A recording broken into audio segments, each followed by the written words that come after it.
ایک آیت اور پڑھ لیتے ہیں کہ نبی جو ہے قرآن عظیم الشان کے اندر آپ دیکھیں نا، سورہ آراف کی آیت نمبر 158، اللہ کے محبوب کو اللہ شانہ نے کہلوایا۔ دیکھیں نا، ہم اپنے معاشرے میں دیکھتے ہیں جب بچہ بات نہ مان رہا ہو، ہم کہتے ہیں دوست سے یار تو ہی سمجھا کے دیکھ لے، تو اللہ شانہ نے اس مسئلے کے اندر کوئی گوشہ چھوڑا نہیں، ہر انداز سے امت کی تربیت فرمائی ہے کہ امت یہ نہ کہے تو ہمیں تو مسئلہ سمجھ نہیں آیا تھا۔ فرمایا اے محبوب جی، آپ ہی ان کو سمجھائیں، آپ ان کو یہ بات پہنچائیں، قل اور فرمائیں یا ایھا الناس، اے لوگو، انی رسول اللہ علیکم جمیعا، میں تمام لوگوں کی طرف اللہ کا رسول بن کے آیا ہوں۔ یہ جمیعہ کا لفظ ہمارے لیے قابل استدلال ہے کہ قیامت تک جمیع کا لفظ جو ہے وہ دو چار لوگوں کے لیے نہیں ہے، مکہ کے لیے، مدینہ کے لیے نہیں ہے، یہ عرب کے لیے نہیں ہے، بلکہ قیامت تک آنے والا ہر انسان اس کے اندر شامل ہو گیا، وہ پہلی صدی کا ہو، 14ویں کا ہو، 15ویں کا ہو، وہ ہندوستان کا ہو، وہ قادیان کا ہو، جہاں کا بھی ہو، جمیعہ نے سب کو لے لیا۔ جب اللہ کے محبوب سب کے لیے نبی بن کے آ چکے ہیں تو ہم کسی اور نبی کی ضرورت نہیں ہے۔ ایسی آپ آگے دیکھیں سورہ سبا کی آیت نمبر یہ 28 ہے، وما ارسلناک الا کافۃ للناس بشیرا ونذیرا، کہ ہم نے آپ کو نہیں بھیجا مگر تمام لوگوں کے لیے بشیر اور نذیر بنا کر۔ اکثر لوگ جانتے نہیں ہیں، بے وقوف ہیں، دائیں بائیں کے دجالوں کے دجل میں پھنس جاتے ہیں، لیکن آپ تمام لوگوں کے لیے رسول بنا کے بھیجے گئے ہیں، کوئی مانے تب بھی، جو نہ مانے تب بھی، آپ سب کے رسول ہیں۔ یہ آیت مبارکہ بھی ختم نبوت کی بالکل واضح دلیل ہے، اس میں کوئی شک شبہ نہیں ہے۔ آپ چلتے چلے جائیے گا، اگر ہم یہ آیات شروع کر دیں تو 100 کے قریب ہم پہنچ سکتے ہیں، لیکن ہم نے چند ایک آیات بطور مثال کے، کم سے کم 4-5 آیات تو ہر مسلمان کو یاد ہونی چاہیے۔ افسوس یہ ہے کہ مدرسے میں پڑھنے والا نوجوان، حتیٰ کہ اللہ معاف کرے، میرے اپنی برادری، میرے اپنے تعلق والے، یہ سارے علماء میرے سر کے تاج ہیں، ان کی جوتی مل جائے، اللہ شان ہونے ان کی جوتیوں کے اندر بھی برکت رکھی ہے، لیکن کمی کوتاہی تو ہر ایک اندر ہے نا۔ عصمت صرف نبوت کے ساتھ خاص ہے، معصوم صرف نبی ہوتا ہے۔ اب اندازہ کیجئے گا، 8-10 سال 12 سال مدرسے کے ماحول میں ہم گزارتے ہیں، جب ختم نبوت کے لیے ہم کہتے ہیں کوئی مسئلہ بیان کرو، ان کو کوئی آیت ذہن میں نہیں آ رہی ہوتی، ایک ہی آیت عموماً ذہن میں ہوتی ہے جو ہم نے کل کے سبق میں پڑھی، ما کان محمد ابا احد من رجالکم، یہ آیت الحمدللہ سب کو یاد ہوتی ہے، اس کے ساتھ کوئی اور ہم نے آیت کون سی رکھنی ہے وہ ذہن میں آ نہیں ہوتی۔ تو اس لیے 4-5 آیات تو ہر وقت ذہن میں ہونی چاہیے جب ہمارا بنیادی عقیدہ ہے۔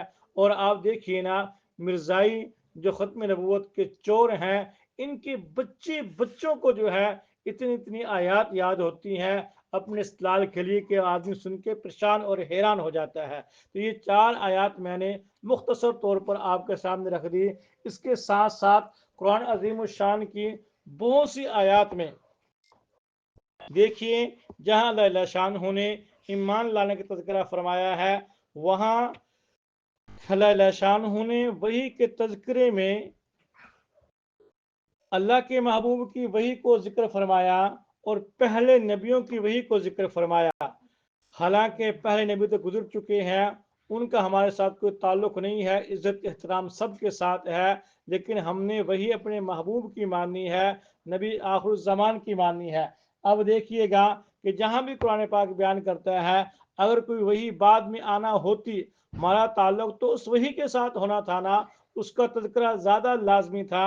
اللہ شانہ نے جہاں بھی بیان کیا، پہلی وحیوں کا بیان کیا جو بالکل واضح ہے، ان کے بارے میں بیان کرنے کی ضرورت بھی نہیں تھی، اور کوئی بعد میں وہی آنا ہوتی تو اللہ اس کو ضرور بیان کرتے۔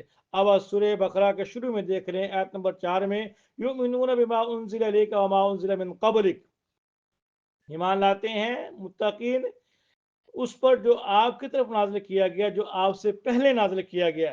ایسے ہی سورہ النساء کی آیت نمبر 136 کے اندر آپ مطالعہ کریں گے, یا ایھا الذین آمنوا آمنوا باللہ ورسولہ والکتاب الذی نزل علی رسولہ والکتاب الذی انزل من قبل. یہاں بھی پہلی وحی کا تذکرہ ہے, اور کوئی وحی بعد میں آنا ہوتی تو اس کا تذکرہ بھی یہاں کرنا ضروری تھا, کیونکہ بعد میں وحی تھی کوئی نہیں, اس لیے اللہ شان نے کسی اور وحی کا تذکرہ نہیں فرمایا. ایسے ہی آپ سورہ زمر کے اندر آیت نمبر 65 کا مطالعہ کریں, وَلَقَدْ أُوحِيَ إِلَيْكَ وَإِلَى الَّذِينَ مِن قَبْلِكَ, ہم نے وحی کی آپ کی طرف اور آپ سے پہلے لوگوں کی طرف. تو جہاں بھی وحی کا تذکرہ ہے وہاں پہلی وحی کا تذکرہ تو موجود ہے, اگر اللہ کے محبوب کے بعد کوئی اور وحی آنا ہوتی تو اس کا تذکرہ بھی موجود ہوتا. اس انداز سے بھی بات ثابت ہوتی ہے کہ قرآن پاک بیان یہ کرنا چاہتا ہے وحی تو بس اللہ کے محبوب پہ ختم ہو چکی ہے, آپ کی وحی ہے, یہ پہلے نبیوں کی وحی ہے, اب قیامت تک کے لیے وحی کوئی نہیں آئے گی. جب وحی کوئی نہیں آئے گی تو رسول بھی کوئی نہیں آئے گا. ایسے ہی آپ دیکھیے گا قرآن پاک ایک اور انداز ہے کہ جہاں ایمان لانے کا تذکرہ ہے اللہ شان ہو, جیسے پہلی وحیوں کا تذکرہ فرماتے ہیں بعد کی وحی کا تذکرہ نہیں کرتے, ایسے ہی رسولوں کا تذکرہ ہوتا ہے تو پہلے رسولوں کا تذکرہ ہوا, بعد میں اگر کوئی اور رسول آنا ہوتا تو اس کا تذکرہ بھی کرنا ضروری تھا. آپ دیکھیے سورہ بقرہ آیت نمبر 136 آخری سوا پہلے پارے کا مشہور آیت ہے, قولوا آمنا باللہ وما انزل الینا وما انزل الی ابراہیم. پہلے نبیوں کا تذکرہ آ رہا ہے, بالکل ایسی آیت سورہ آل عمران کے اندر بھی موجود ہے, قل آمنا باللہ وما انزل علینا وما انزل علی ابراہیم. یہاں بھی پہلے نبیوں کا تذکرہ موجود ہے, اگر اللہ کے محبوب کے بعد کوئی اور نبی آنا ہوتا تو اس کا تذکرہ بھی موجود ہوتا. اس سے ساتھ تیسری آیت ملا لیں تاکہ بات واضح ہو جائے. سورہ نساء کی آیت نمبر 163 کے اندر انا اوحینا الیکا کما اوحینا الی نوح والنبیین من بعد, یہاں بھی پہلے نبیوں کا تذکرہ ہے, وَأَوْحَيْنَا إِلَىٰ إِبْرَاهِيمَ وَإِسْمَاعِيلَ. دیکھو یہ نبی تو گزر چکے ہیں, ان کے ساتھ ہمارا واسطہ پڑنا نہیں تھا, لیکن اللہ نے ان کو بھی بیان کر دیا.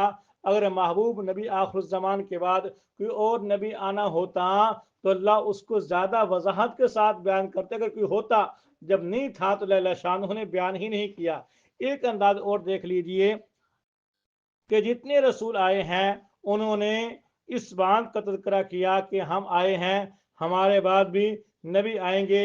اللہ شانہ نے سیدنا آدم علیہ السلام کو زمین پہ نازل کیا, اور نازل کرنے کے بعد فرمایا فمن تبع ہدایا, کیا فرمایا, قلنا اہبطوا منہا جمیعا فاما یاتینکم منی ہدا, کہ میرے بعد تمہارے پاس جو ہے رسول آتے رہیں گے, ہدایتیں آتی رہیں گی, جو ان کی اتباع کرے گا. معلوم ہی ہوا کہ نبی آنے کا سلسلہ جاری ہے. سورہ آراف میں بالکل واضح فرمایا یا بنی آدم اما یاتینکم رسل منکم, کہ میرے رسول تمہارے پاس آئیں گے. اب سارے نبی آتے گئے اور کہتے گئے کہ رسول آ رہے ہیں, لیکن جب باری آئی سیدنا عیسیٰ علیہ السلام کی, وہاں سورہ صف کی آیت نمبر 6 کے بارے میں پہلے بھی میں نے اشارہ دیا تھا کہ سیدنا عیسیٰ علیہ السلام نے فرمایا بشیرا برسول یاتی من بعد اسمہ احمد, کہ میرے بعد ایک رسول آئے گا. رسول زیادہ نہیں آئیں گے بلکہ صیغہ واحد کا ہے, ایک ہی رسول آئے گا جس کا نام احمد ہوگا. اور کوئی اور رسول آنا ہوتا پھر جمع کا صیغہ آتا, تثنیہ کا صیغہ آتا. یہ رسول کا لفظ بتلا رہا ہے کہ عیسیٰ علیہ السلام کے بعد ایک ہی نبی آئے گا, اور بھی متعین ہے, اس کی وضاحت ہے, نام موجود ہے, نام اس کا احمد ہوگا. یہاں تک ہماری آیات کے اوپر دلائل آگے, اور یہ چیزیں آپ کو قرآن پاک سے سمجھا دی گئیں. ساتھ میں ایک وسوسہ ہے, عموماً مرزائی ان کے پاس وسوسے ہوتے ہیں, شبہات ہوتے ہیں, لوگوں کو پھنسانے کے لیے وہ شکاری کے جال ہوتے ہیں. آپ اندازہ نہیں کر سکتے کہ مرزائی کس کس انداز سے ہمارے نوجوانوں کو پھنساتے ہیں. ایک نوجوان ہمارا, میں نام نہیں لیتا, میرے مقتدی رہا کسی زمانے کے اندر, اس نے مجھے خود حلفاً کہا کہ میں چناب نگر کے اندر جو وقت ربوہ ہوتا تھا, لوڈنگ کا کام کرتا تھا, میرے پاس ڈالا تھا, تو میں ایسے چلا گیا تو وہاں مجھے مرزائی گھیر کے گھر میں لے گئے اور اس انداز کے ساتھ مجھے گھیرا کہ مجھے گھر میں لے کے کھانے کا اہتمام کیا اور مجھے گھر میں جا کے وہاں بٹھایا. ایک دروازہ اندر کھلتا تھا جو عام طور پر ہمارے بیٹھک میں ہوتا ہے کہ دروازہ اندر گھر کا ہوتا ہے, سامنے اس کا باپ بیٹھ گیا, دروازہ کھلا ہوا تھا, مجھے دروازے کے سامنے بٹھا دیا گیا. جب میں بیٹھا تو سامنے اس شخص کی نوجوان بچی آ کے بیٹھ گئی اور مجھے اشارے کر رہی تھی اور باپ نے مجھے تبلیغ کرنا شروع کی. تبلیغ یہاں سے شروع کی کہ دیکھو جو وہ حدیثوں میں آتا ہے کہ عیسیٰ السلام آئیں گے اور دجال آئے گا, یاد رکھیں عیسیٰ السلام جو آئیں گے وہ مرزا قادیانی ہے. اچھا عیسیٰ السلام آئیں گے, دجال پھر کیا ہوگا مقابلہ, دجال کہاں آیا, کہتے دجال سے مراد وہ کہتے ہیں گدھے پر آئے گا, ایک آنکھ سے کانا ہوگا. ساری باتیں جہاز سلجھا کے بات یہاں کے فٹ کی, وہ جو کانا ہوگا اس سے کہتے دجال سے مراد انگریز ہے, وہ گدھے پہ بیٹھ کے آئے گا, گدھے سے مراد ٹرین ہے, اس کی ایک آنکھ ہوتی ہے, لہذا کانے ہونے سے مراد ٹرین ایک آنکھ والی ہے تو کانی ہے. تو اس طرح مجھے سمجھانا شروع کر دیا. وہ کہتا ہے کہ دو طرف سے دعوت تھی, ادھر سے شہوت تھی, ادھر سے دعوت تھی. اب کیونکہ میں تعلق رکھتا تھا دینداروں سے, اس موقع پر اللہ والوں کی دعائیں کام کیا کرتی ہیں. دور بیٹھا کوئی تو دعائیں دیتا ہے, دور بیٹھا کوئی تو دعائیں دیتا ہے, میں ڈوبتا ہوں سمندر اچھال دیتا ہے. اب ایمان پہ ڈاکہ پڑنے لگا. اب نیک لوگوں کی دعائیں جو گردا گر پہرا دے رہی ہوتی ہیں, میرے ایمان نے کہا یہ جو مجھے پھنسانے کے چکر ہے, ادھر نوجوان لڑکی ہے اور یہ دجال کو انگریز کے ساتھ تشبیہ دے رہا ہے, کانا جو گدھا ہے وہ ٹرین کے ساتھ تشبیہ دے رہا ہے, سارا جھوٹ اور دجالیت تو ہو سکتی ہے, حقیقت نہیں ہو سکتی. میں اٹھ کے واپس آ گیا اور اپنے ایمان کو میں نے محفوظ کر لیا. تو یہاں مرزا جو ہے اس کے ماننے والے ایک دھوکہ دیتے ہیں کہ دیکھو تم تو کہتے ہو پہلی وحیوں کو تذکرہ ہے, بعد کی وحی کا تذکرہ کوئی نہیں. او ہم دکھلاتے ہیں, قرآن پاک کے اندر بتلاتے ہیں کہ بعد کی وحی کا تذکرہ بھی موجود ہے. ہم نے کہا دکھلاؤ جی. اس نے کہا وہی آیت تم نے آدھی پڑھی, لوگوں کو تم بھی پھنساتے ہو, ورگلاتے ہو, اپنے جال میں لے کے آتے ہو. دیکھو نا تم نے کہا پہلے پارے میں کہ وہ ایمان لاتے ہیں آپ کی وحی پر جو آپ سے پہلے نازل کی گئی اس پر, وَبِالْآخِرَةِ هُمْ يُوقِنُونَ, اور آخری وحی پر بھی وہ یقین رکھتے ہیں. تم نے اس لفظ کو چھوڑ دیا اور لوگوں کو دھوکہ دیا, آدھی آیت پڑھتے ہو. تو اس کا جواب سمجھ لیجئے گا, یہ بہت بڑا دھوکہ ہے, مرزائیوں کا شبہ ہے اور ان کا وسوسہ ہے. وَبِالْآخِرَةِ هُمْ يُوقِنُونَ, میں نے ایک پوائنٹ آپ کو دیا تھا, اس کو ذہن میں رکھیں. ہم قرآن مانتے ہیں مدینے والے کا, تفسیر بھی اسی کی مانتے ہیں. ہم تفسیر آج کے ایرے غیر نتو خیروں کی نہیں مانتے. ہم نے کہا قرآن پاک کی آیت پڑھو لیکن ساتھ میں تفسیر موت پر لے کر آؤ. تو ہم نے جو آیت آپ کے سامنے رکھی وَبِالْآخِرَةِ هُمْ يُوقِنُونَ, تم اس سے وہی نکال رہے ہو. ہم سیدنا عبداللہ بن عباس سے اس کی تفسیر لے کے آتے ہیں, ابن جریر کے اندر موجود ہے. ابن عباس فرماتے ہیں وَبِالْآخِرَةِ اے بِالْبَعْثِ وَالْقِیَامَةِ, کہ اس آخرت سے مراد قیامت کا دن ہے, آخرت کا دن ہے. وہ مرزائیوں کی طرح اس سے آخری وہی مراد نہیں ہے. دوسرا کہ تمہاری عقل پہ تف ہے, تم نے نہ پڑھا نہ کبھی مدرسے کا منہ دیکھا نہ کبھی گرامر کی کتاب کھولی. دیکھیں وہی مذکر ہے, آخرت یہاں مونس ہے, صفت موصوف میں علمی بات ہے, آپس میں مطابقت ہونی چاہیے. جو لوگ گرامر پڑھتے ہیں صرف نہ پڑھتے ہیں وہ جانتے ہیں کہ آپس میں موافقت ہونی چاہیے. تذکیر تانیث کے اندر صفت موصوف کے اندر جو ہے یہ یہاں مطابقت نہیں. عربی زبان میں وہی مذکر ہے, ان ہوا الا وحی یوحا, ان ہوا بتلا رہا ہے وہی مذکر ہے, اور آخرت کا لفظ مونس ہے. اور بالآخرتی یہ مونس کیسے ہے؟ قرآن پاک میں سورہ عنکبوت کی آیت نمبر 64 میں دلیل موجود ہے, ان الدار الآخرۃ لہیہ, لہیہ یہ آخرت اس سے مراد ہے, اس کی طرف راجع ہے. تو آخرت مونس ہے, وہی مذکر ہے. یہ تو آپس میں جوڑ نہیں ملتا, جیسا تمہارا عقل سے جوڑ نہیں, یہاں تمہارا دلیل کے ساتھ جوڑ کوئی نہیں. تو اس لیے ان کے شبہات کے اندر نہیں آنا چاہیے. الحمدللہ ہمارا وہی عقیدہ ہے جو اللہ کے محبوب ہمیں دے کے گئے ہیں، اور ساری امت کا یہی عقیدہ ہے۔ دعا ہے اللہ کریم مجھے آپ کو اسی عقیدے پہ استقامت نصیب فرمائے۔